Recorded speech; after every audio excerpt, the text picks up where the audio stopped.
Okay. Good afternoon, everyone. Good afternoon. Really nice to see all of your comments in the chat. I know there were some questions about some buzzing. We try to set a nice welcoming mood with some music in the background. So thank you for sharing. And I ask you, if you want to share your chat with all attendees, kindly to change your setting to all panelists and all attendees so that we can all see it.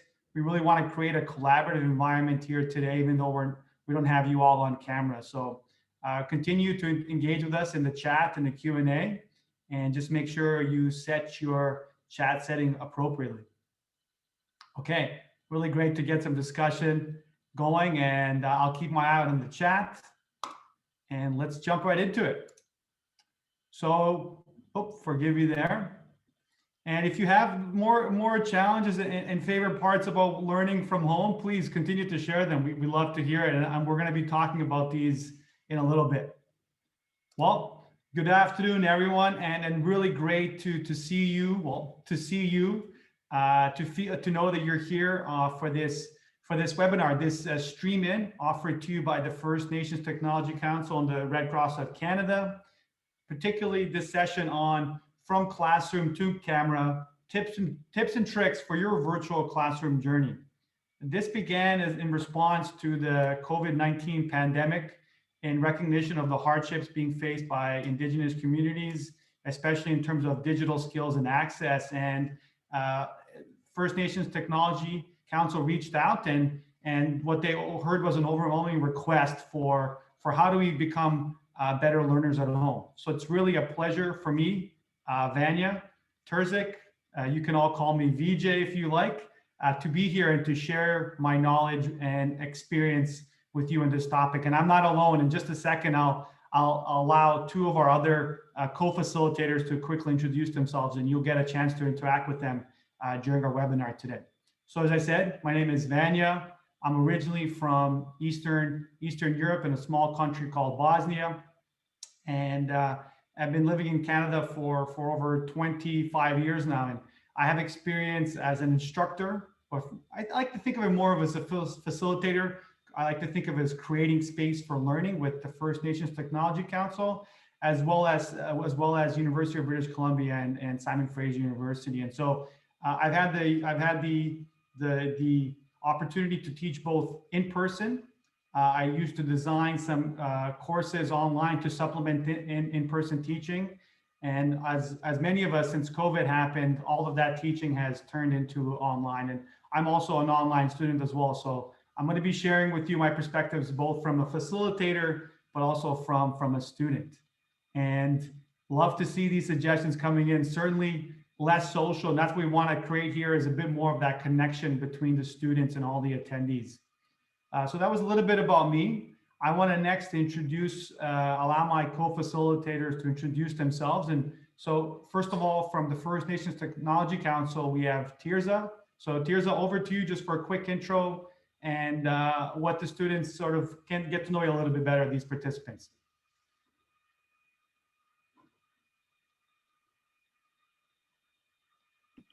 Hello, everybody. So my name is Tirza, and I am currently the Foundations Program Coordinator with the First Nations Technology Council. So part of my role is just supporting the students through the application process and through the program as well. So I'm here today. I am originally from Alberta. So I'm Cree and Blackfoot from Maskwacis, Alberta.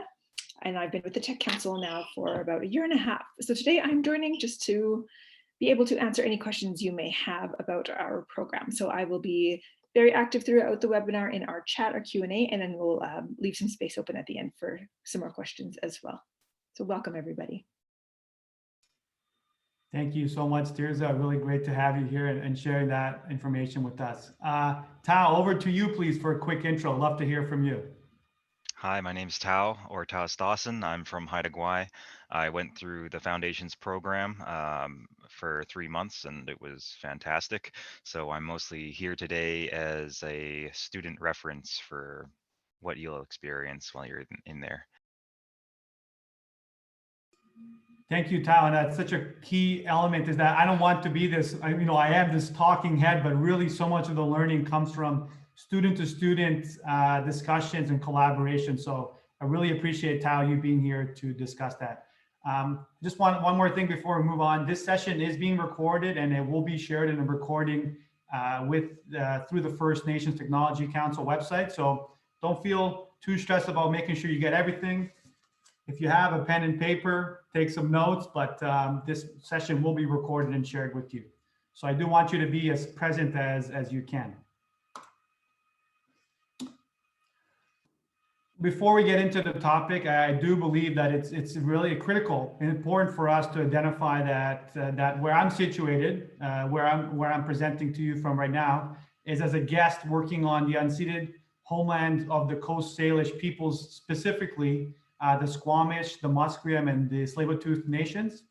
And I just want to acknowledge and ground myself in this space and give my gratitude for not only this land, but for Indigenous peoples across this country and across the nations. And just saying that as a non-Indigenous person myself, I've always felt a gratitude for being welcomed in this space, humbly and with open arms. And I, in the past, I've had moments where I felt like an imposter as a non-Indigenous person coming from Bosnia. Who am I to have a role in reconciliation or to work in this space? But through the work, and I see some of my students in the past here, through the work with Indigenous learners, I've learned actually that reconciliation starts by looking within and answering and exploring my own ancestry and understanding what it means for me to come from Eastern Europe, from Bosnia, what the history there is. And so I feel like it's been an awakening in me. And from that internal reconciliation, I find now the courage and wisdom to proceed forward with Indigenous reconciliation here. So really feeling grateful for being in this space with you and being both a learner and a facilitator. And I also want to turn it over to you. I think one of the great things about meeting in an online world is that we can be grounded in our space, as some of you alluded, being in the comfort of your own homes. So I'd like to invite you, if you're feeling called, to share what territory, what nation you're joining us from today. If you can just quickly put in the chat. Remember to select all panelists and attendees. We'd love to hear where we're all gathering from today, and I'll give a minute or two for that.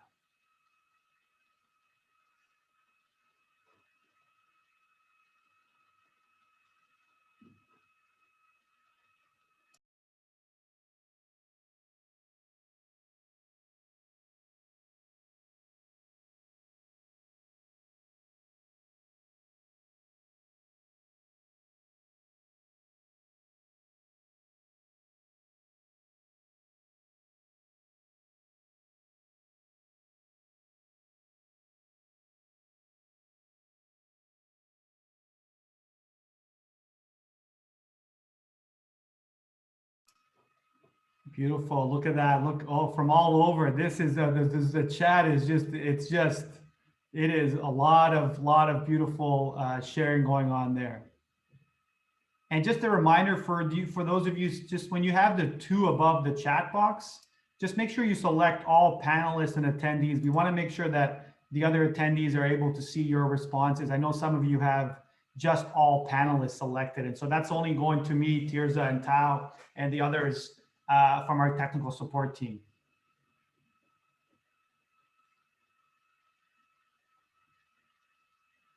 Okay, lots of beautiful sharing here, and please continue to do so. I'm gonna start us off with our webinar.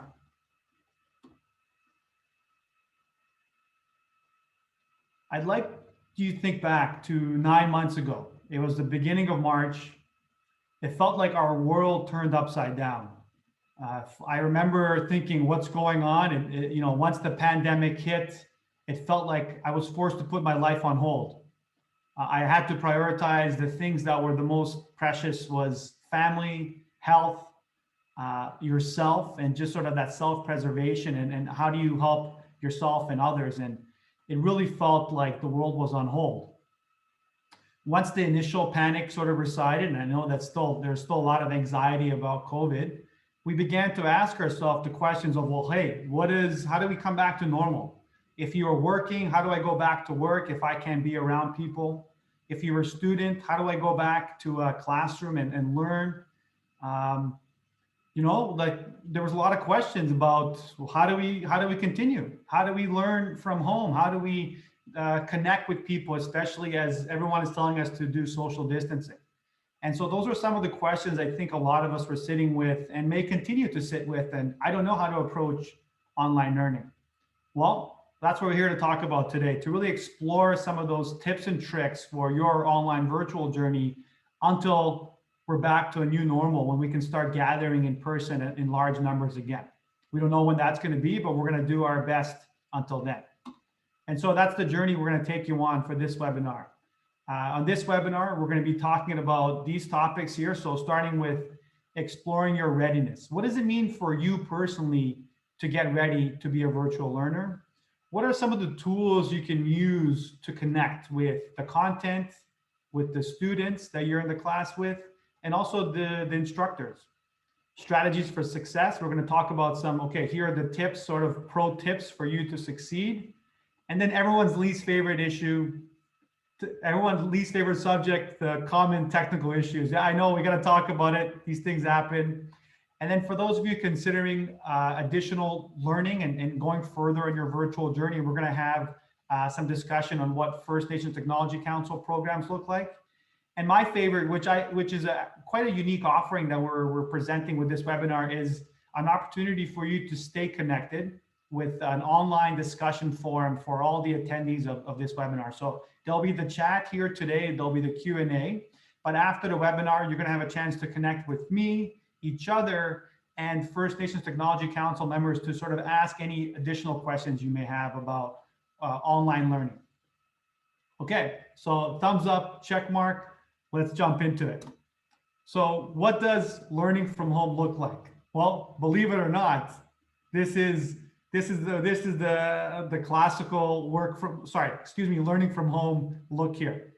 You know, it's funny, you look at it and you think of these small boxes and you wonder how much joy and connection can I actually get from this, or how much can I actually learn? I surprised myself by how much I can get from these little boxes. You sort of become sort of really dependent and attached to them. So this is a look you might be familiar with, or if not, something you might see in larger Zoom classrooms, and we'll talk about the technology to enable this.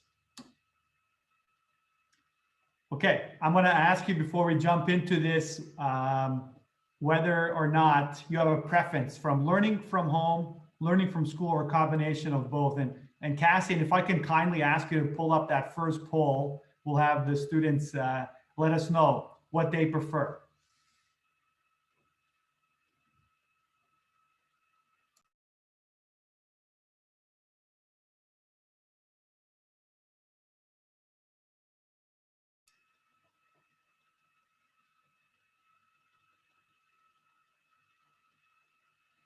You should see a poll in front of you now. So just click your option there. Do you prefer, what's your preference there? There's no wrong answers.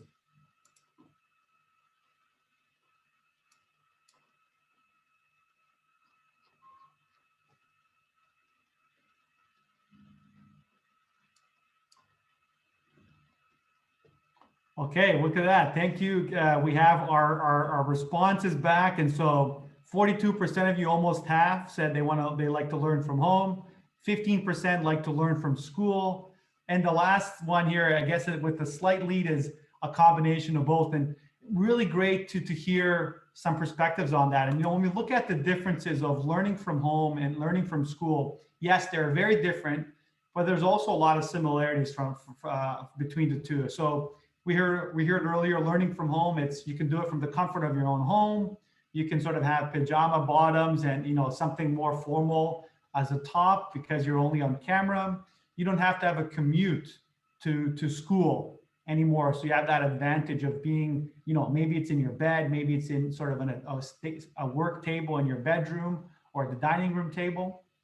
On the flip side, you have going to school. And one of the great things about going to school, as we heard from some of the challenges, is that social connection opportunity that you can break down that barrier of isolation. For me personally, when I'm from home, it's really challenging to feel connected to others. And so, that's one of the advantages of being able to work in school. And I really love that the top option was a combination of both. And that's something that, we're going to look to explore as COVID has become something that we need to sort of learn to live with, and how we can explore the two. And we'll talk about sort of outside of the screens opportunities to learn. It's not just inside your home. Okay, so let's jump into it and talk about exploring your readiness. Oh, I should have the next screen up.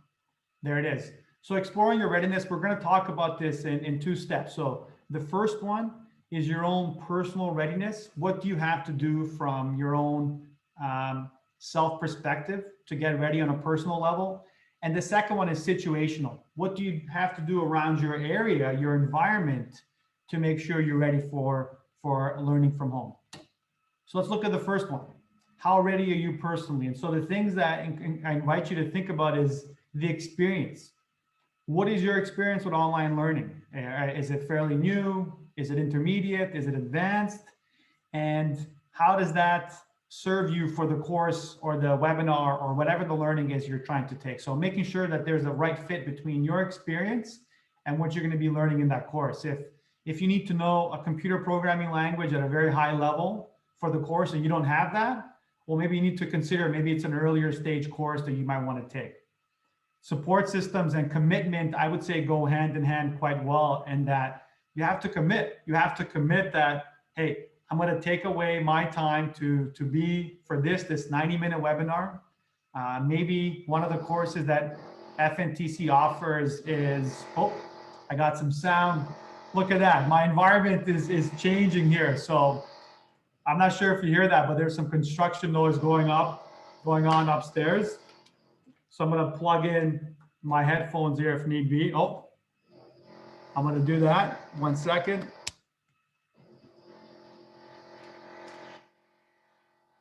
These are the kind of things that we can't predict in an online world. Let's hope my headphones work here. If you can't hear me, just someone can let me know, but I'm hoping this works. And yeah, so that commitment, make sure that whether it's a 90-minute course or whether it's a 12-week course, you're ready to put aside the time to fully commit yourself and be present to that course. And also, sometimes you have to make an adjustment. Maybe you have to, step away from a part-time job you had, or you have to have somebody help with childcare or care with something else in the family. Making sure you've set aside the time from the very beginning. And then the second step of getting readiness. Oh, I need to switch okay, 1 second. Select the microphone.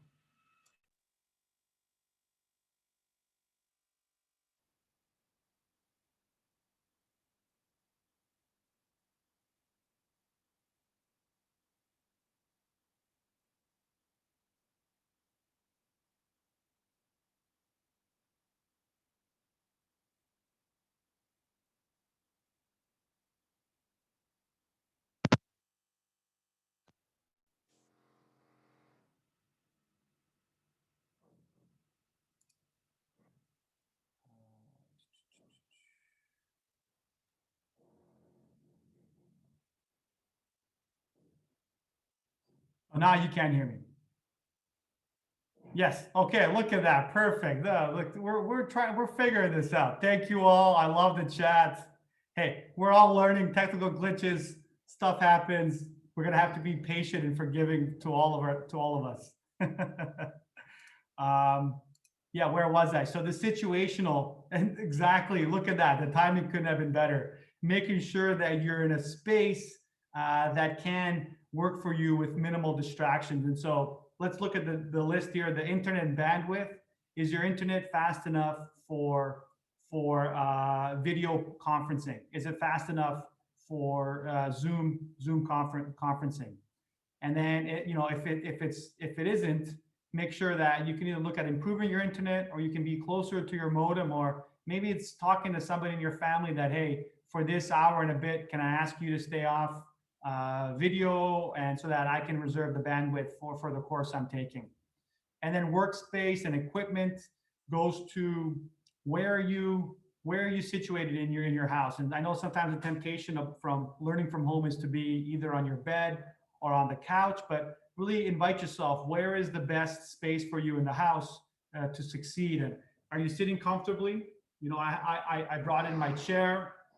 One thing I will say is that if you think you need it, it's better to do it sooner than later. I know that I didn't get my chair for the first 6 months of working from home, and I didn't get my monitor for the first 3 months. And both of those things, I was like, oh, I should have gone them sooner. Okay, I want to ask you now, how ready do you feel to learn from home? So Cassian, if I could ask you to pull up the second poll, we'll get a sense of how ready students are.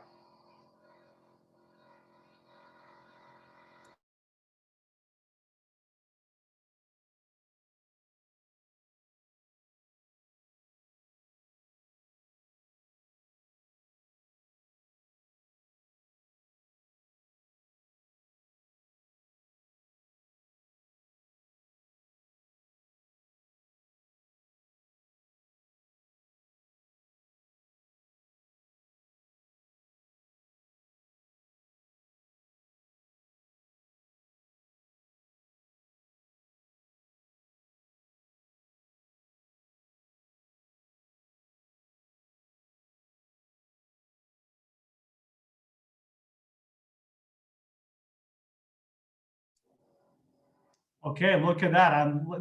I would say a majority of you feel that you're ready. And you know what, that's great. I think the learning, in my opinion, will never end. And so for those of you that don't feel comfortable, this will be a great opportunity for you to learn. And even those that are, I think there'll be some new tips and tricks that you can learn, and even share some of your experiences with the rest of us. So really, really great to see those responses. Let's keep going with our slideshow here. Oops. Look at that. The next question. So even if you feel like you're ready, and maybe some of you don't, I'd love to ask you to share in your chat, what is that small thing, that small step you can take to improve your readiness? And maybe something you've been putting off doing. I'd love to hear from you in the chat. Remember to select all panelists and attendees about what that looks like.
Look at, okay, I'm seeing all of these things, and thank you for sharing it. It's maybe even a commitment to yourself that, hey, maybe I can take action on this. And so I saw a few of you talk about even not getting a chair. You're halfway through your foundations course, and it's never too late. You know, it's not something that's too late, even if it's a slight improvement, or maybe it's even taking a cushion and putting it behind your back on an existing chair.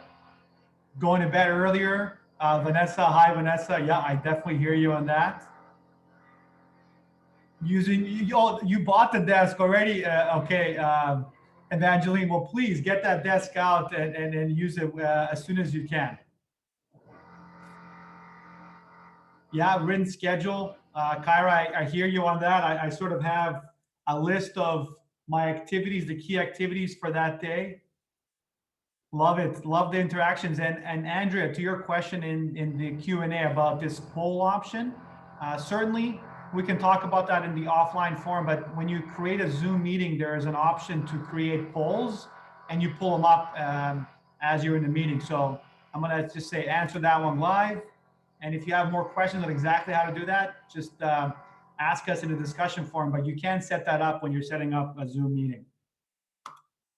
Okay. Check out, look at that, Lauren, setting us up for tomorrow. That's right. So tomorrow's webinar, also offered through this stream in, will be on more details on Zoom. So thank you, Lauren, for that setup for tomorrow's session. It's almost as if we planned that question, which we didn't. All right. So we've talked about getting ready, and you can see on top of my screen, sort of taking you through the journey of this webinar. So next up is looking at connection. So in connection, we're going to talk about the type of tools to connect with the content, to connect with other learners, and to connect with your instructor. And I just have to say again, thank you all for your patience with this construction noise. My sincere apologies. But we're going to try to get through it with a little bit of it in the background. So thank you all for your patience on that. So looking at the technology, it's sort of, I like to think about it in this hierarchical form. So the first one, LMS, don't get caught up in the language there. It's the learning management system. And I like to think about it almost as the sandbox, as the play area for any online education course. So this is where you have your content. This is where you have videos that were posted by the instructor. This is where you may have a discussion forum. This is where you submit your assignments. So it's sort of the sandbox for where all the online education takes place. And so a common example, and some of you have experience with it, is from First Nations Technology Council. They use Moodle. Moodle is one example. There's also Canvas is a popular one. And a local company that's doing quite well is called Thinkific. So there's a lot of ways, a lot of different systems that are learning management. Andrea, I don't know if GoToMeeting is an LMS. Actually, I think that might be a video conferencing technology. Someone can correct me on that if they're familiar with GoTo. But Andrea, to that point, we look at the next level of it, and that's our video conferencing. And so the space we're in today, Zoom, is a common example of video conferencing. But you might have heard of other ones such as Google Meet. Skype is a classic one. Who uses Skype anymore? But it's still a thing.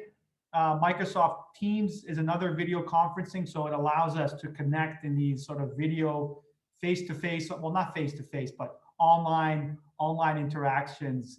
Yes, I know, Skype. We'll come back one day. And then the last level of the technology is the forums and the chat. So this is typically where you're going to have sort of text interaction with your fellow learners, with your instructor. This can exist within the LMS.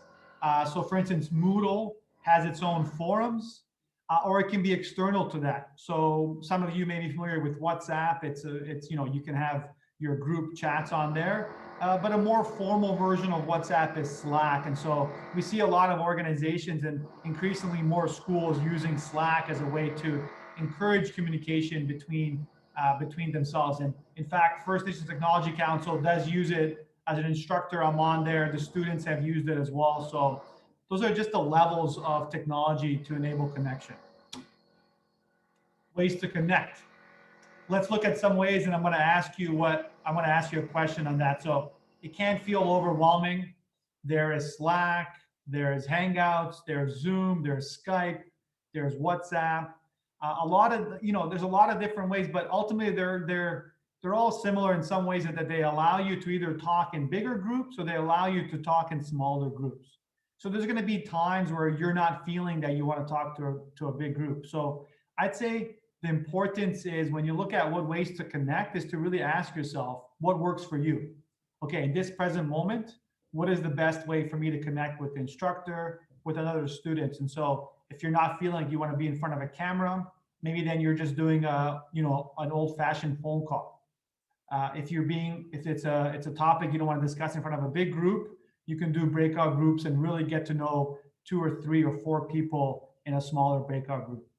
So these are some of the ways. Remember, it's important what you find best serves you. But I'm curious. Another poll question that we're going to pull up is, what is your favorite way to connect with other learners? Let's hear from you in this poll.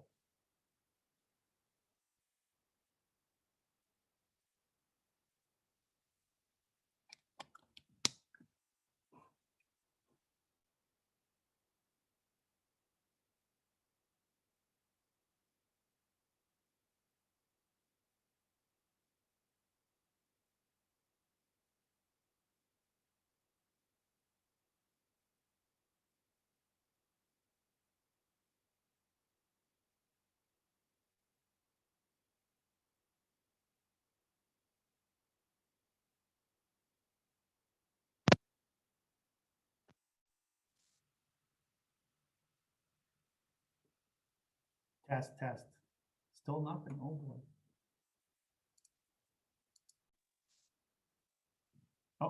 Okay. Let's see. Perfect. Love it. Thank you for those of you messaging me to let me know whether or not you can or can't hear me. I think it stopped.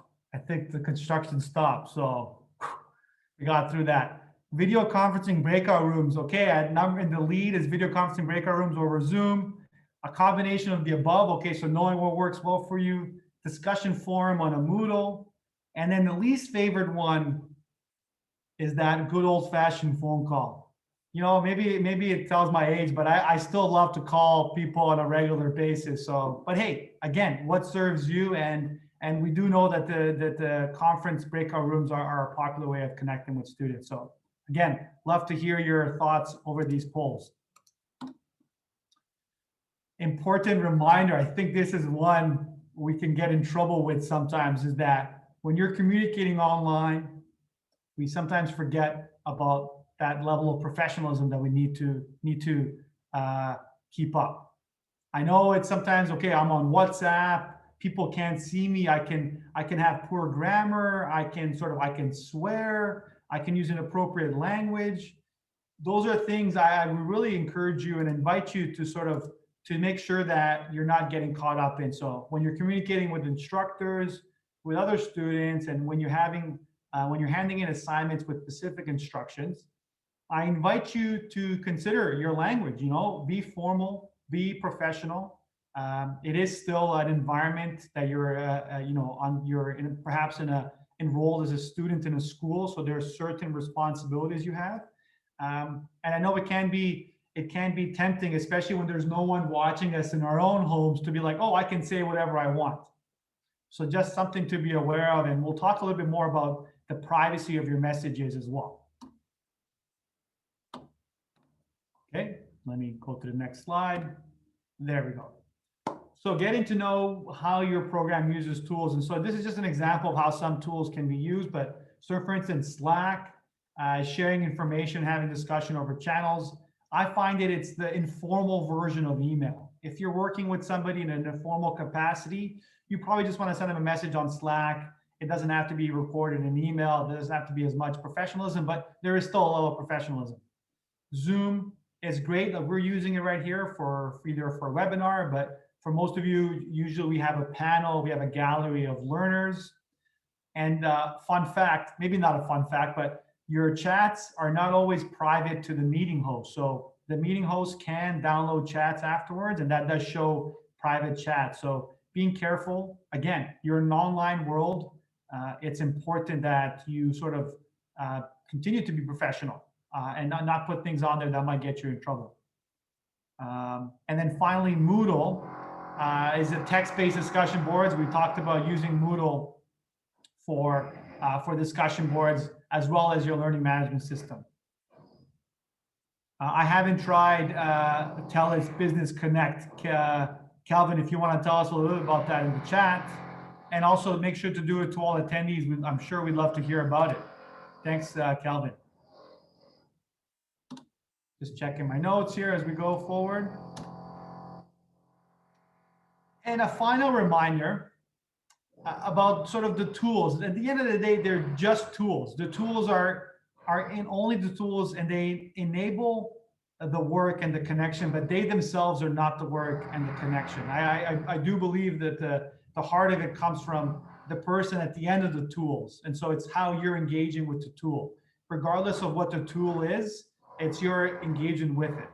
And so I think a reminder to all of us is that we don't need to get caught up in knowing all the tools, all the different ways of using it, but rather how the tool best serves us in getting across to our instructor and to our fellow students. So a reminder to you all that the work is accomplished through the collaboration with the class and community rather than just the use of the tools. Okay? And I have another poll for you. This time it's a small pop quiz. So let's pull up this poll and see what we got in terms of some of our key takeaways on this section so far.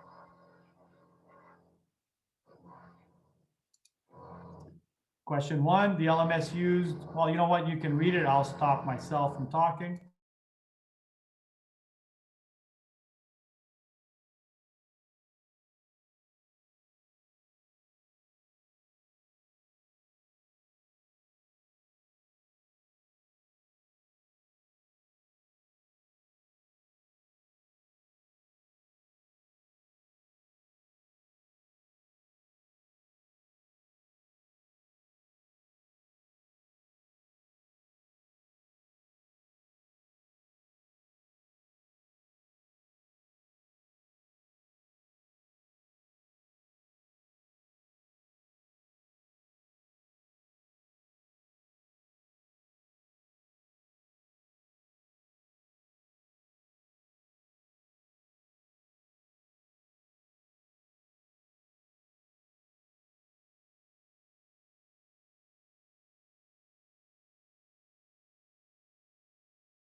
Okay, awesome. Thank you for those of you that participated. Let's take a look. So the LMS used by First Nations Technology Council is Moodle.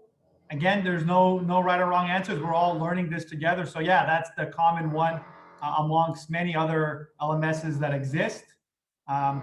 This one here, just reminding you again that the host, if they download the chat, they can see private messages in Zoom. So number 2, also 2, and look at that. Number 3, connection tools are important because they enable sharing. Okay, love to see that. I'm going to close this here.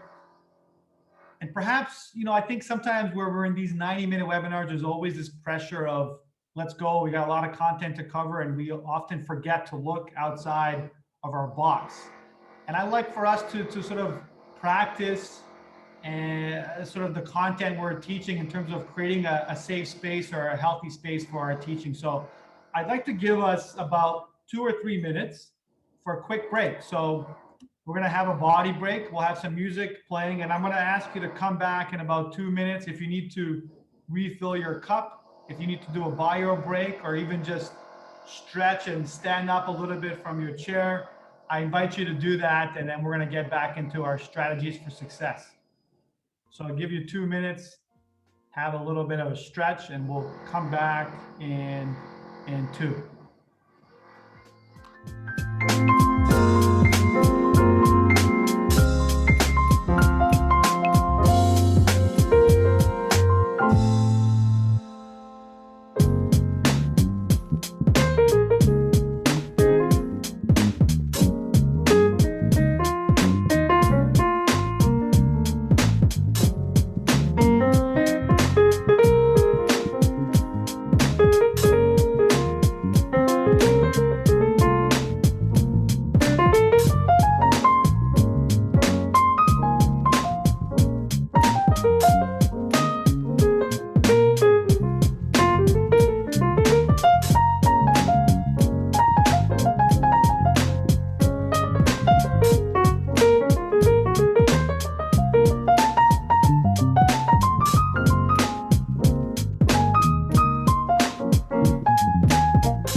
Okay, welcome back. Let me just turn my video on here. Well, I couldn't see the link. Can you all hear me? I'm hoping you can hear me. Yeah, okay, thank you. I didn't see the YouTube link. I'm guessing it might have been those commercials from Body Break. I don't know, but that's where my mind went. Okay, yes. Yep, that's it. I love it. Hi, Kyra, good to see you. All right, continue to bear with me. Strategies for success is make sure you know your building's construction schedule well in advance to avoid certain things like this, and have a backup set of headphones. I don't know, it's not working. Anyway, we go on. So looking at some of the pro tips and strategies for success as you go on your virtual online journey. Some of this we talked about, but I really want to emphasize a couple of points here in terms of considering, again, your learning space. So learn what technology skills are required. We talked about, do you need to know Microsoft Word, Excel, PowerPoint, what level do you need to know it? Maybe just a little bit. You know, for those of you that took foundations, you had to have some digital proficiency before you took that course, just so that it wouldn't overwhelm you when you started. So there's that, finding that match of where you're comfortable learning and stepping into that uncomfort in a way that's beneficial to you and doesn't sort of say, oh, I can't do this. And you know, that can be a challenge. And then familiarizing yourself with them before you begin. If it's something you can do, like I think, again, going back to the foundations course, you can take a little bit of a test to get a sense of, okay, here are the skills I know, here's what I can learn before the program. But you don't want to make sure that that's sort of like a big jump, but it's a little jump and then you're at that program. So make sure that you check in with yourself before you start your course. Considering your learning space, again, personalizing that space, keeping your own sort of styles and needs in mind. What works best for you?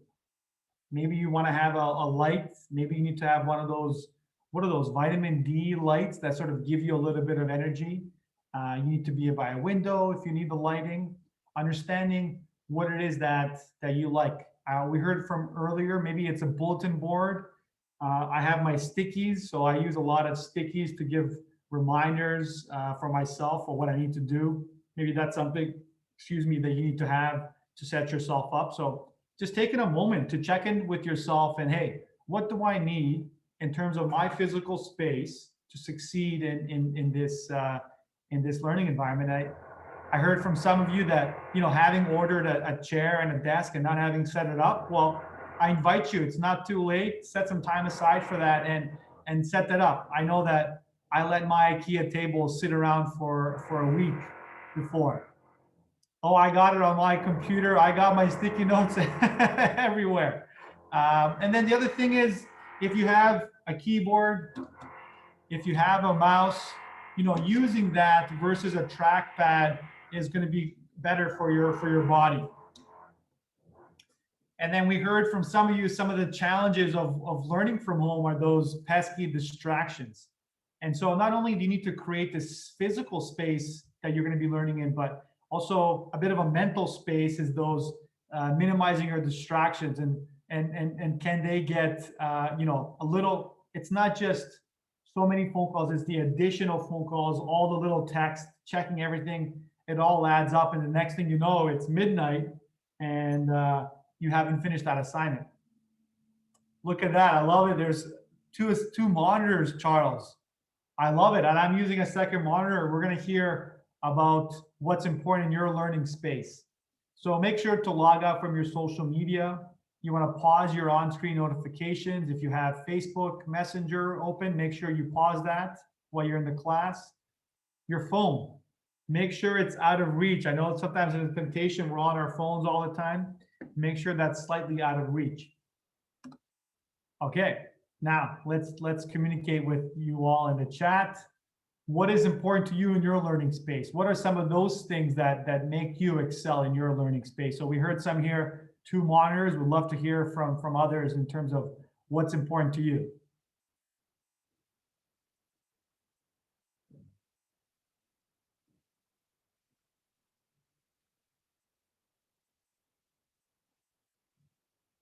Okay, separating working space from the living space. Yeah, you got to have that physical separation, otherwise it gets blurred.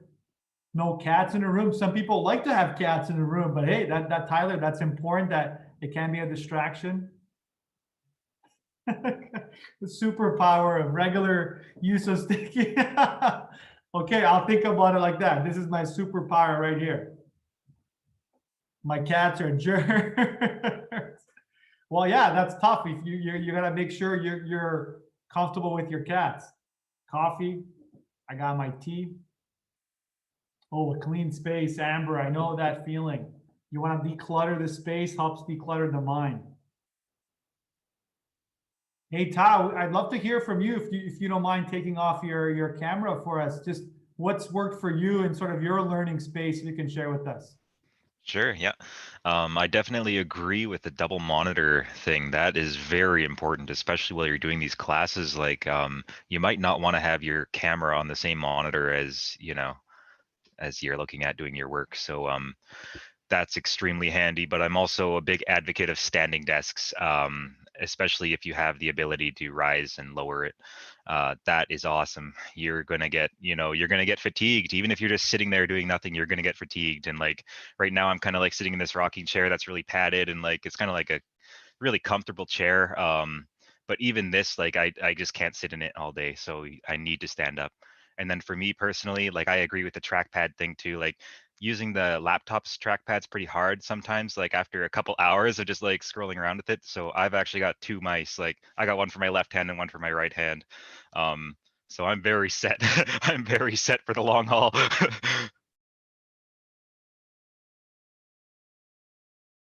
Awesome, Tao. Two mice. Okay, I like that. Before you go, I love. So, did you say you have a standing desk? Is that something you have? And what do? You alternate between sitting and standing? Yes, it's mostly to be comfortable, and it's really nice to get some exercise. Yeah, no, that's a great point. I think what they say, sitting is the new smoking. That if you're sitting for such long periods of time, it really starts to impact your body. So a great suggestion if you can afford it to get a standing desk. But I've also heard of people that put something comfortable on the floor and they'll be on their knees for a little while just so they can extend their backs. Awesome. Okay. Thank you, Tom. I'm sure we'll have a chance for more questions from for Tao, and love to hear some suggestions here. Love to be warm. Another one. I don't know if I saw anyone, but hydration. Having a cup of tea while I work or water. It's really important to stay hydrated. Thank you all for sharing your incredible thoughts there. Lots of water.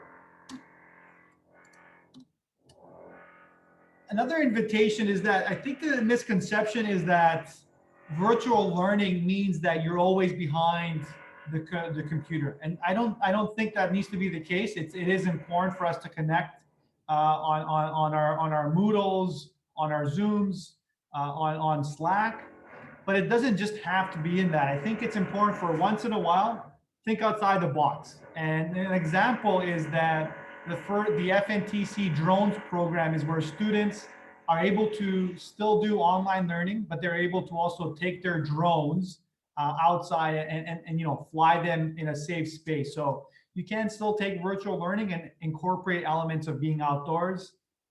Recently, I was just learned about a university that sent out these lab packages to all the students, and the students were able to do experimentation and labs outside. And so there's tons of learning that can take place outside of the screen. And so make sure you look at that. Maybe it's calling with a friend, maybe it's going on a whiteboard as we see in the image here, or using the power of sticky notes to brainstorm some ideas and really get your thinking on a piece of paper and off the screen. Ergonomics. Okay, ergonomics is essentially the study and the form of your body when you're working, when you're learning, and speaking about the importance of that. So the comfort is paramount. Try standing. Tao, I feel like you wrote these slides perhaps, but try standing desk if possible. Take screen breaks, and wear comfortable shoes. So here, I'm not too embarrassed about it, but here are my comfort shoes that I wear around the house. So it gives my feet some warmth. It gives me some comfort. I wouldn't wear this in a school setting or an office setting, but these are the kind of little things you can do at home to improve your comfort. Tao, do you have anything to add from advice from a student in terms of what you did to improve your ergonomics? Would love to hear from you again. Mostly it was just the stuff that I've already mentioned. It really came down to like me taking time away from the computer, and like I loved it when my instructors would actually say, step away from the computer. Like they'd make it like a rule, basically, like you have to take a break. Like I needed that, because like I'm so used to just being on the computer all the time, and like, oh, I'm glued to it. Like I'm part of this class, I better just stay on there. But yeah, it really comes down to people people empowering themselves to go and find other sources of just like working out or going for long walks. Yeah. Great point. And that's really where, I was looking at the break we incorporated into this session. The question is like, we only have 90 minutes. We have so much content to cover. We don't have time for a break.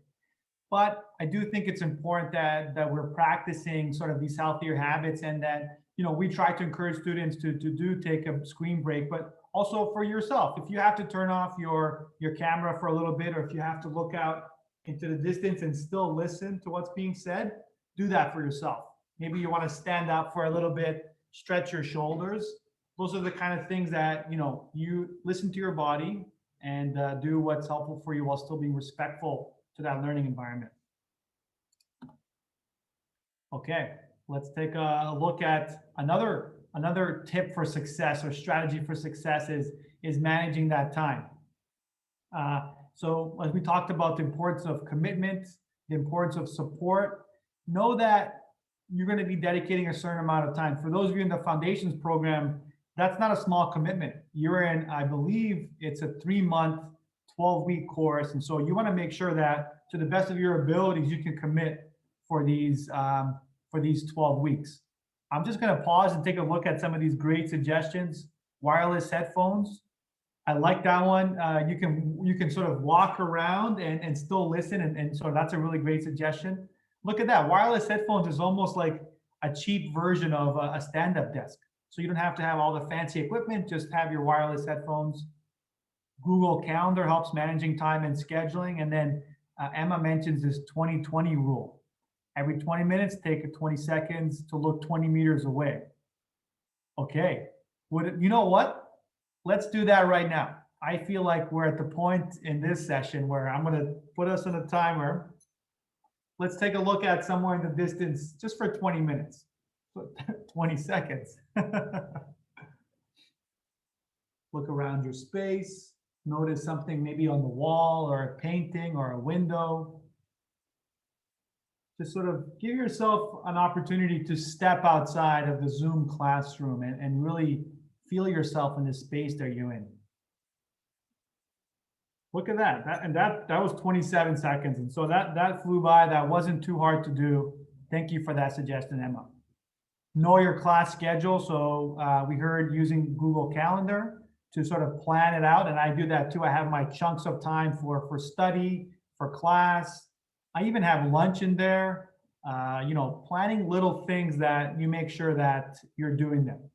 Again, planning your breaks, mapping out your day, reflecting and adjusting. And so I think taking a moment to ask yourself, maybe it's after a day of class or a week of class, how did that work for you? Did I feel energized? Am I feeling my time is being stretched? What works for me? And then being kind to yourself and celebrating those wins. I know that after this webinar is over, there's a lot of work we put into this. I'm going to feel like, oh, okay, that was great. That was done. Let's enjoy that moment of success afterwards. And then consider, what are your other commitments? In order for you to say yes to learning, you may have to say no to something else. And so understanding what's important for you in this space and time, and prioritizing that and saying, hey, look, sorry, I can't do this with you right now because I have to dedicate myself to my learning. So speaking of scheduling breaks, I'm going to put up another poll and really ask you, what is your favorite break when you're learning from home? So let's hear from your suggestions in this poll.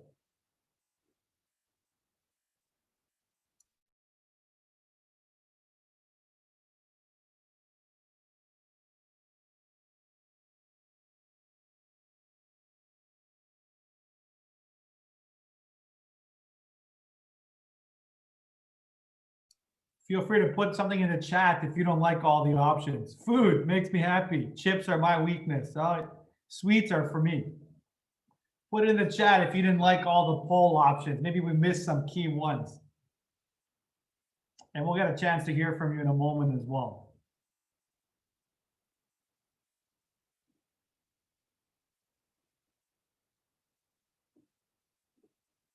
Look at that. I voted for get some fresh air. I think that's That's such a rejuvenation, combination of fresh air and a stretch. And that's a great one. You can go, sometimes if I don't have too much time, I'll go out by the window, or I have a small patio that I'll go out. Sorry, I had to chuckle for beers. Beers could be a good end of day break. You want to make sure you come back still able to take in the content.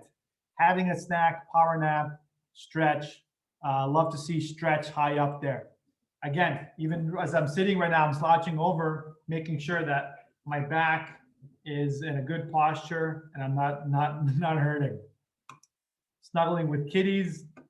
Okay, so just a few suggestions there is that natural light, getting outside, the fresh air and movement are important learning tools. And I know it feels like it's taken away from the learning, but think long term, take that pause, take that 20 seconds, take that 5 minutes, and it's going to serve you in the long run. Okay, our next discussion question. What time management strategies have you used? So I'd love to hear from you. Where have you had success in your time management strategies? And Tao, we're doing pretty good on time. I might ask you to jump in and share some successful time strategies that you've used as we hear from the students.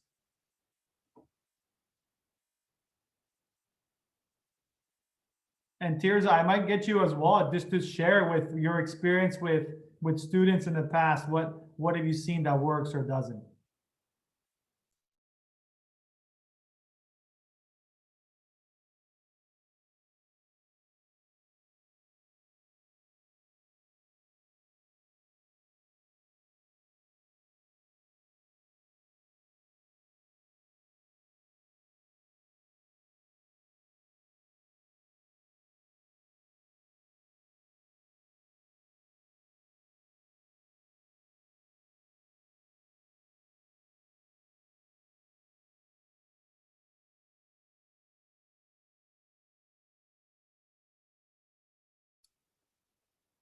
Okay, love to see that. The time visible, it is now 1:05. We're doing great for this content and getting through everything. Loving the participation from you all so far. Multiple alarms, Niska. So you set alarms for different things. Maybe it's an alarm for, hey, this is when I'm going for a walk. Yeah, you doesn't have to be just an alarm to wake up. Using a schedule clock, notebook for reminders. Yeah. Tao, Tirza, do you have anything to add in terms of what have you seen as successful time management strategies?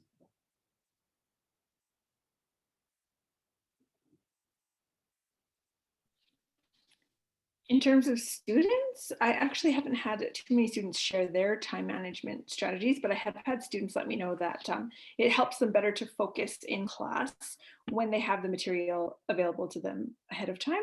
That way, you know, they can be present in the moment and kind of manage what they're learning better.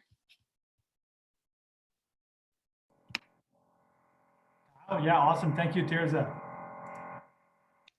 Yeah, it's hard to really say because most of it's just about being prepared. I mean, like knowing that you're going to have this schedule for the rest of the day, and so you need to sort out what you're going to want before that arrives. So just like simple things like cooking or like going to the store and just like giving yourself a method, right? So setting yourself a schedule. It's just but besides that, it's kind of hard to talk about, I guess, because everybody's different. For me, like I don't have a family here, and I don't have like pets. I don't have anything. Like I came here to kind of like get away from the pandemic, right? So I'm living in a pretty remote area, and I'm very blessed with that. But for other people with families and stuff, like there's a lot more to consider. So this is definitely a commitment, though, and something that you're going to want to make space and time for. So good to keep in mind.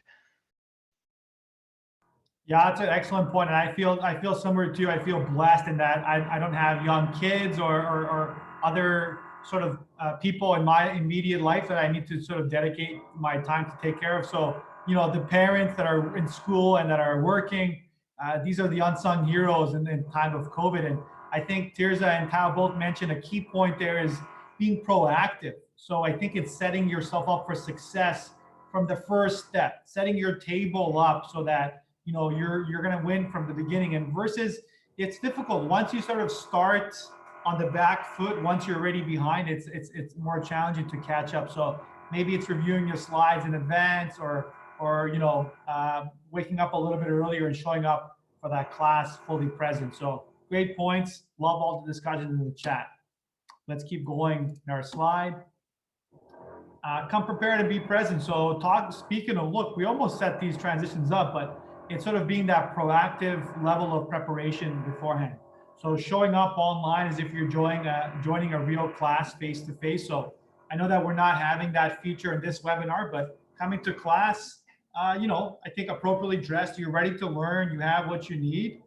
And you also log in on time and you say a good morning. I gotta say, I love those first few minutes of a Zoom session where people are just sort of catching up. Hey, how's it going? Maybe there'll be some music playing. And it's really having that sort of moment to just ground ourselves in this space. And then dress appropriately. Yes, I think it's okay. We can be a bit more casual. Maybe some of you are wearing shorts with a dress shirt on top, or pajama bottoms, but I think as long as you're presentable on your camera, that's important that you're dressing appropriately. I want to also talk about, as the final strategies, and this one I don't think I can stress enough, is that there's so much learning that takes place when you connect with each other. So as a facilitator, my favorite part of in the classroom is when I'm learning from the students, and when I see the students learning from each other and sharing with each other. And so if you know some material a little bit better, make sure you're helping another. So you take your tutoring, and maybe you're giving somebody tutoring, or if you don't know as well, you're gonna get tutoring from either a fellow student or the instructor, academic advice, career counseling. So talk to your representative, whether it's at First Nations Technology Council or whoever it is that's delivering the course. Make sure you talk to them. And then budgeting is important, and personal counseling. So these are some of the things, again, just from a mental wellness, so that we talk about that sort of that medicine wheel triangle, that physical, spiritual, and mental well-being. Make sure that you're combating some of that isolation and anxiety of when it comes to working from home. And so make sure you reach out to counseling if need be, and also connecting with each other. Okay, again, everyone's least favorite. Maybe some people love the technical support. I know I try to get everything ready in advance, but sometimes these sounds, you can't predict them all. So technical issues. Let's see what those were. And I think, our sort of number one technical issue of 2020.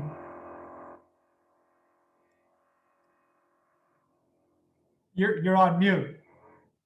I mean, I'll ask you to show of hands, but I think we've all been in that moment where you forgot to unmute yourself, or you're having some issues with your Zoom. You have that darn mute button. You're absolutely right. You just had the most opening line ever, and then only to find out that no one heard you.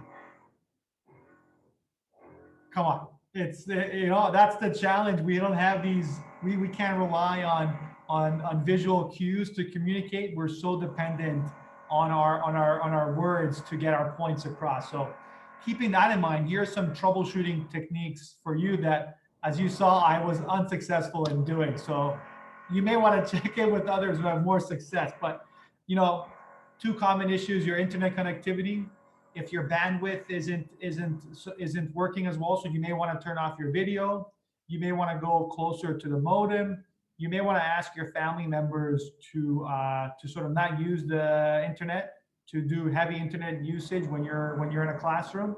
And then I recently upgraded my internet, so I don't love the internet company providers, but it's important sometimes.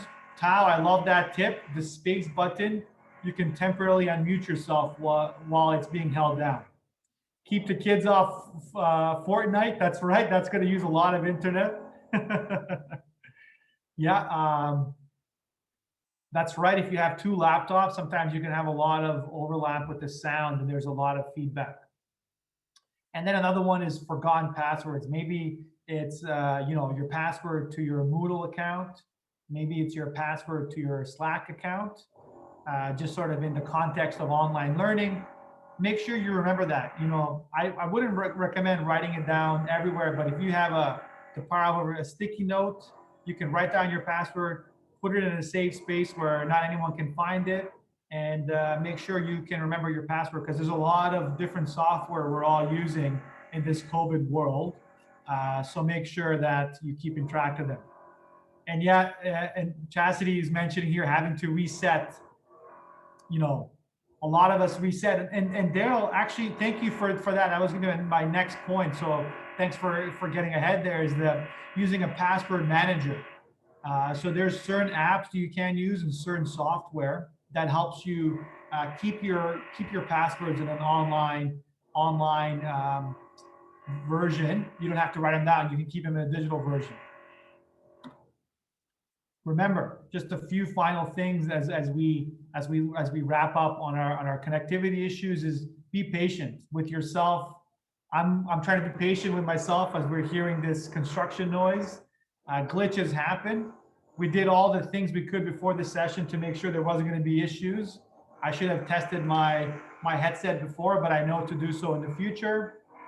Work together. You know, sometimes others can help you with your technical issues. Be gentle with your instructor. Thank you. I always appreciate when the students are showing kindness and reciprocation. We have to show kindness to ourselves. And then don't be afraid to ask for help. You know, technical issues, we all experience them. We can work together on the issues. All right. One of my favorite parts of any sort of session together is understanding what is your key takeaway. So I'd love for you to share in the chat, if you, when you walk away from our session today, from what we've heard so far, what will you remember? And coming up after this is some information on First Nations Technology Council programming.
Okay, I love all the, I'm laughing at some of them here. I'm not sure what shoes you're talking about. They're not going to be trending.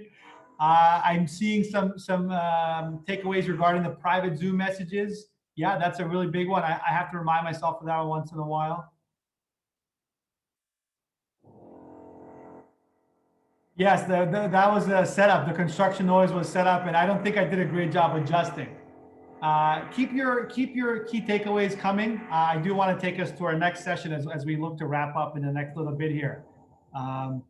Love it. Love to hear your learnings. It really, for me, we're all learning together on this journey. So let me go to our next slide here and just reflect on what it is what was our journey to today. So we talked about exploring your readiness from both a personal perspective and a situational perspective.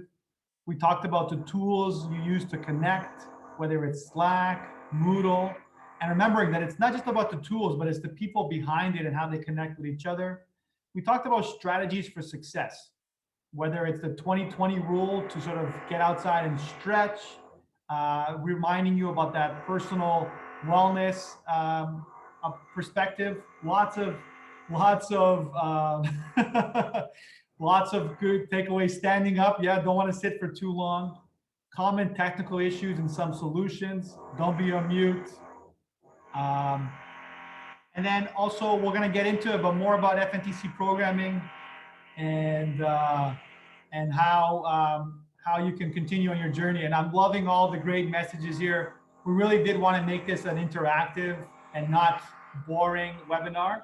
And you're a reason why that's the case. I love your participation and you're having fun with each other and with me in the chat. And that's what brings this webinar to life. So really, that's a big part of how we're having fun is because of you.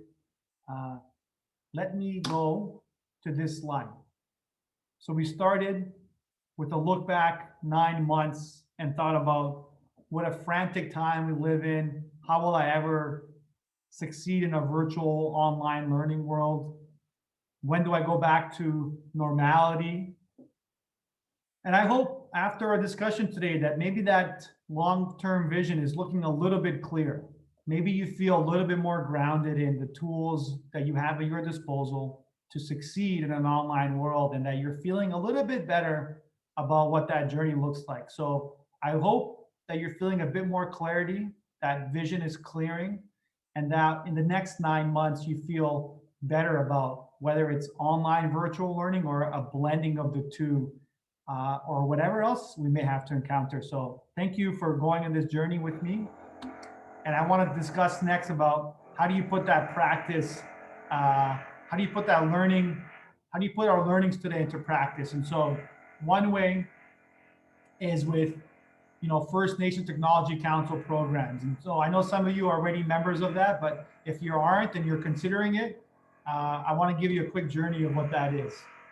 So the First Nations Technology Council is an Indigenous-led not-for-profit that works to ensure that Indigenous peoples have the tools, education, and support to thrive in a digital age. And no, we do not exist so the host can see private messages. I think for most hosts, we don't look at that stuff. And looking at First Nation Technology Council, the programming they have, and I love about it, it's designed to meet the learner at their specific needs. So we have our foundations in innovation and technology, and that's the program where I've been teaching the first module. There's 6 modules at 2 weeks in length for a total of 12 weeks. And it's basically the entry point to focus and to futures. And so the next program is focus in innovation and technology. It's tailored for web development. It's 6 weeks in length, and it's for students to ladder into advanced training. And again, I really love the progression of the programming, which then leads into futures. This is more for advanced career-oriented training program, and it's in partnership with internal and external partner programs. I know that FNTC has agreements with BrainStation. Formerly also, there used to be Red Academy, or some of the partners that they work with to deliver specific courses after you've discovered what you like and what you don't like and where you might want to go on this journey. One that's not listed here, that's in development, it's called Fundamentals, and it's going to be before Foundations. It's even earlier stage skills development. So keep an eye out for that as FNTC releases information on that. Why the Technology Council?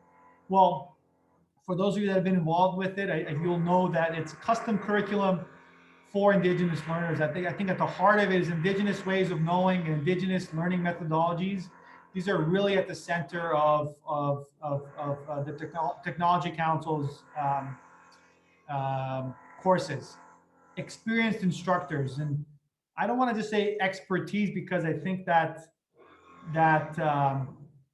takes us I think it's a very colonial viewpoint that the instructors are just the experts. I think the instructors are there with knowledge in a certain topic. More importantly, they come with heart and with passion and with an interest to connect and learn with you. And so just laughing at the Bruce Banner comment, I think that's a compliment. And then creating that best possible learning experience in a virtual environment. So this is exactly what we mean by having engaged webinars. Robin mentioning that the first Fundamentals Introduction to Computers in Today's World is going to be launching in January. So keep an eye out for that on FNTC social media and websites. And finally, you've heard a lot from me, how we support you, tuition, additional student support fund, student support team, and there's a digital elder that's also quite involved in your time with the program. And then the network, the strength comes from from the students that participate together with you in the classes. Finally, you're going to have a chance for a stream-in website where you can connect with me, with others at FNTC, if you have any questions on how to use the topics in this webinar for your virtual learning. So we'll have how do you prepare? You may want to talk about more preparation tips and tricks, some technical troubleshooting, success strategies. So join us on this discussion forum. Where you have a chance to talk with me. And for the final slide, I just want to thank you all for joining us and being really present and patient with this construction noise and being such an incredible group to be in this experience with, and recognizing that this streaming was brought to you by the First Nations Technology Council. Thank you, Katie, Tirza, Tao, all of the people that were involved in developing this, Robin, Earl at FNTC for doing all of the background work to sort of make my job easier as a facilitator, and also thanking Red Cross of Canada for funding this. So I want to give you all a big round of applause. Appreciate you all coming and all the support, and invite Tao and Tirza to unmute their videos in case we want to answer any questions in the last little bit.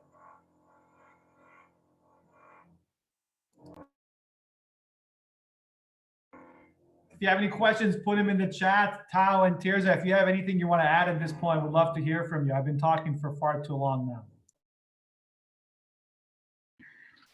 Thank you so much, Vijay. Amazing job. I just want to say thank you to all of our participants that are still with us here. It's been actually a very fun, as you all have mentioned, webinar. So I'm glad to hear that you've all enjoyed yourselves. Thank you again for being here.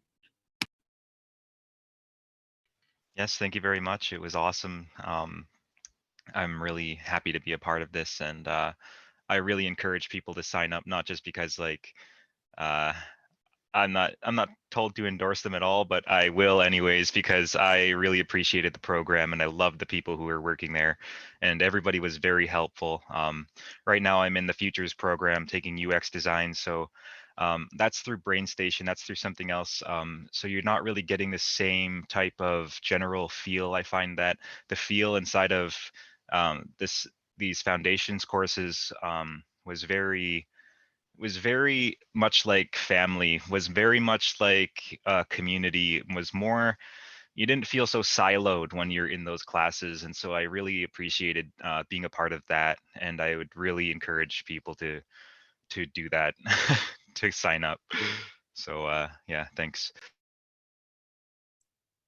Thank you, Tao and Tirza, for just, I think being with us today and sharing your knowledge from both an FNTC sort of management role and from a student role. I'm curious, maybe as we wrap it up, what's the best piece of advice you would give to these participants as they go on to explore their virtual online journey, whether it's with FNTC or otherwise? And maybe Tirza, we'll start with you, but what is that piece of advice you give to our attendees looking for that next step in their virtual online journey, virtual learning journey?